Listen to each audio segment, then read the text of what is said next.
photographer is both the subject and the artist in The Photographer's Moment, now showing at YOLO Arts Gallery 625 in Woodland.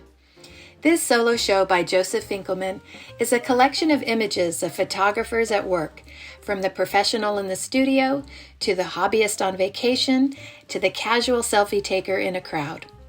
The photographs reflect that exact moment when photographers are creating their own personal decisive moment. And now introducing Joseph Finkleman, who talks about his work, his passion for photography, and his deep affection for photographers everywhere. I'm Joseph Finkleman. I'm at Gallery 625. This is sponsored by YOLO Arts. The name of my show is The Photographer's Moment, and I'm going to be talking to you about the show, about my methodology, a little bit about me, but mostly the different things that spark me when I actually photograph other photographers. And I really am trying to capture their photographer's moment.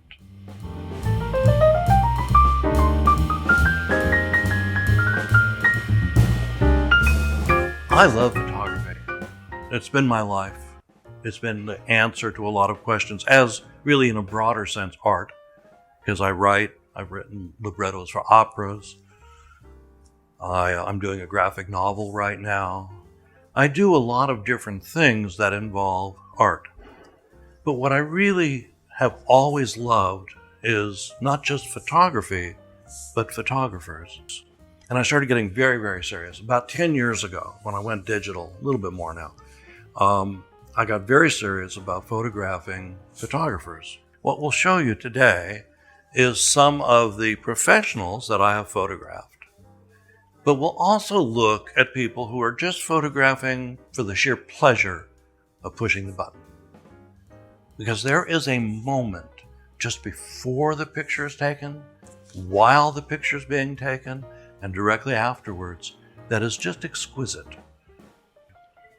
Now, this very first photograph is at a wedding, and the photographer is posing the bride, who oddly is having a great deal of trouble getting into that kind of pose, even though the photographer has been practiced at it. Brides, oddly, don't practice. I really thought that was enormously funny. We're going to move to the next picture now. When I work, I actually try to do this as candid as possible. I don't want to interact with the subject because then I'm going to be interrupting, I'm going to be influencing the actual image, and I don't want that. However, sometimes it's just inevitable. And so this young woman stopped taking her photographs to give me the look. And since I'm married, I know the look really well. Unfortunately, that doesn't stop me from actually taking her picture. We're going to go now to the next picture.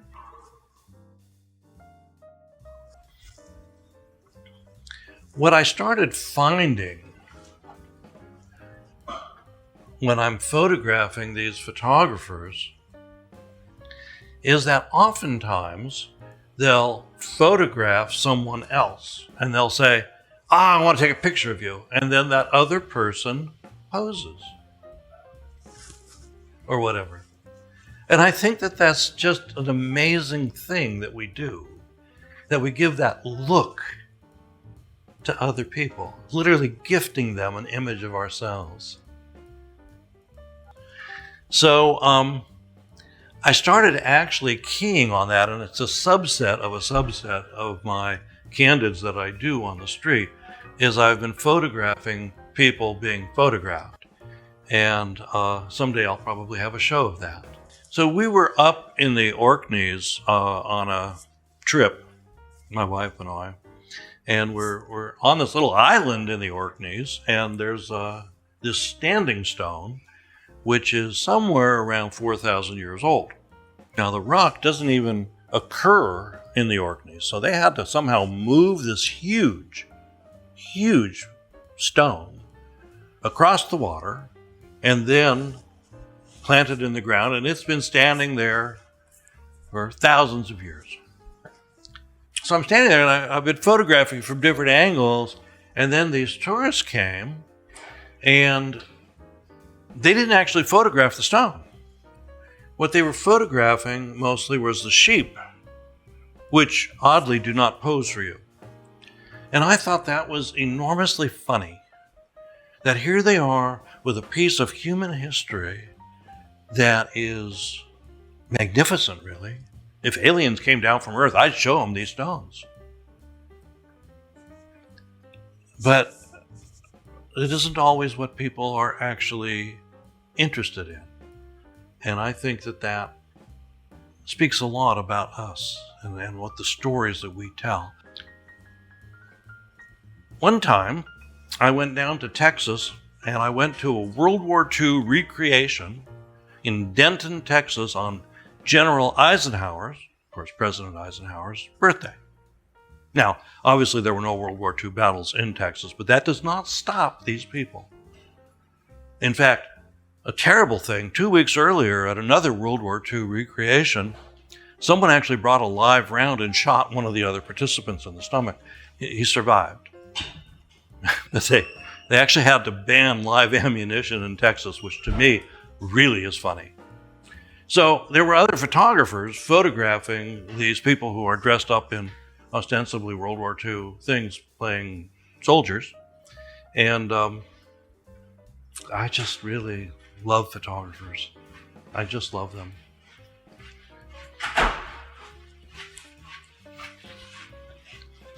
My wife and I were in Cambridge. This is the River Cam, and there's punts, pole-driven boats. So we were on the River Cam, punting, and there's all these photographers. I mean, the place is just replete with tourists with cameras. And so, besides photographing all the neat things that you see out when you're on the river, I photographed this other boat of photographers who were actually, this one gentleman was actually photographing me. And what I think Mark will have built into this video right here is a picture my wife took of me when I was photographing on the River Cam.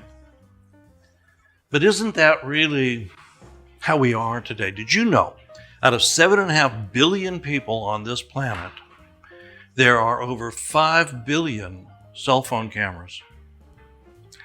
There's several trillion photographs stored in the cloud today.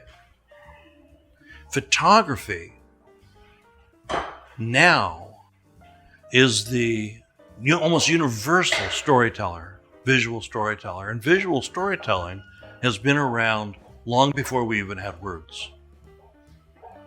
In fact, the very first written languages were visual stories, hieroglyphics and ideographs. We live by these stories, and we live by these visual stories. And some people make their living. Now, for a lot of people, this may not be as interesting a photograph as the rest of them, but for every professional photographer that I have talked to, they know exactly what this guy is looking at, exactly what he's thinking, and what he's going to do next. This is exactly how a photographer goes into that deep space when they're experienced. They go into that deep space, and all that exists is this two-dimensional document in front of them, even though we live in a three-dimensional world. So I met this commercial photographer who I really like. He's really talented. He does video, he does stills, fashion work, things like that, music videos. And I asked him if he would like some behind-the-scenes photography. And we, got to know each other. But one of the members of the crew, the costumer, I'd photographed her, and I thought she was really very animated. I really liked this a lot. And then, in my total exuberance, I bring out all these prints the next time I was shooting, and I showed her one that I had photographed of her. And she goes, "Oh my God, there's pores and wrinkles." And I thought, Yes, there are. And isn't that the way that we look at ourselves? We have this internal image of what we look like, but when the camera actually does that image capture, not at all how we see ourselves. We have pores and wrinkles. We have little bumps. We have little gestures and things that we do that we're totally unconscious of. But it's the human condition. And if we can't love each other for our imperfections, if we can't love our own imperfections, the world will not keep us for very long. So that's what this show in a lot of ways is about. It's the stories that we tell ourselves. It's how we tell those stories. It's how the mechanism of a camera just records. It doesn't have any biases as such. No human biases as such. And the consequence of that is that photography will actually allow us to see us as others see us. And I thank you very much. The Photographer's Moment will be on view at Gallery 625 through May 31st.